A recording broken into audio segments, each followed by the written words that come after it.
প্রথম পদক্ষেপই হবে যে বাঞ্ছারামপুরের কোন সেক্টরে কাজ করলে উন্নতি হবে।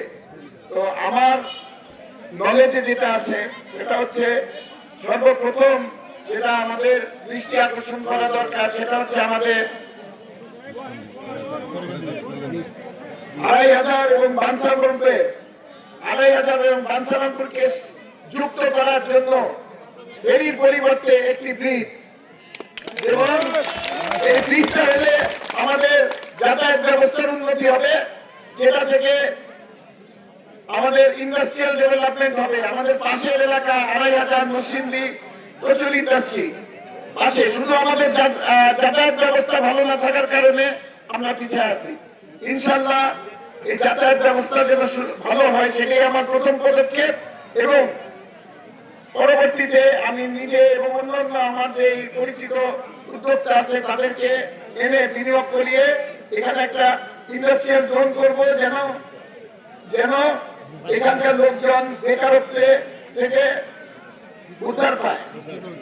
এবং সেটাই আমার প্রথম পদক্ষেপ থাকবে, যেন আমরা ইয়াং জেনারেশনদেরকে একটা কাজের সংস্থান দিতে পারি, যেন তারা এই নেশাগ্রস্ত বা এরকম খারাপ কাজের থেকে দূরে সরে থাকতে পারে। আমরা যদি বলি যে নেশা করে, ওইটা বলে দোষারোপ করি, কিন্তু তাদেরকে কাজের ব্যবস্থা না করে দেই, তাদের দোষ কি?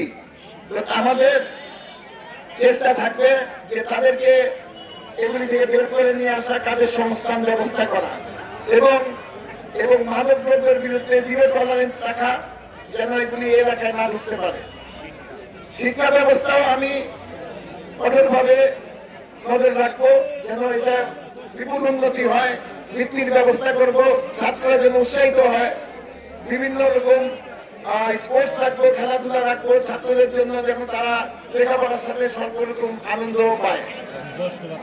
এবং আমার খুবই ইচ্ছা, এখানে যেটা দেখি গ্রামে গঞ্জে অনেক মারা বাবারা ছেলেমেয়েরা ওরকম দেখাশোনা করে না, তো তাদের জন্য আমার ইচ্ছা বৃদ্ধাশ্রম এবং বয়স্ক ভাতার ব্যবস্থা করা। তো এরকম অনেক উন্নয়নমূলক কাজ আছে আমাদের, যেটা প্রয়োজন।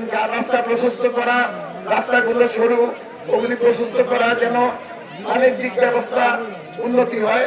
সেটার জন্য রাস্তা প্রশস্ত জরুরি, যেন বড় যানবাহন চলতে পারে।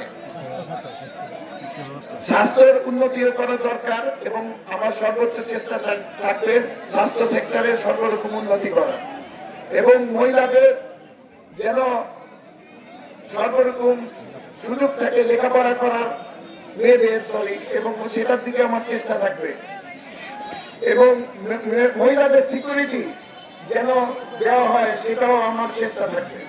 সবাই যেন একটা সুন্দর বাঞ্ছারামপুর বসবাস করতে পারি, ক্রাইম ফ্রি জোন হিসেবে বাঞ্ছারামপুর প্রতিষ্ঠিত হয়, এবং একটা মডেল থানা হিসেবে প্রতিষ্ঠিত হয়, সেটাই আমার লক্ষ্য থাকবে।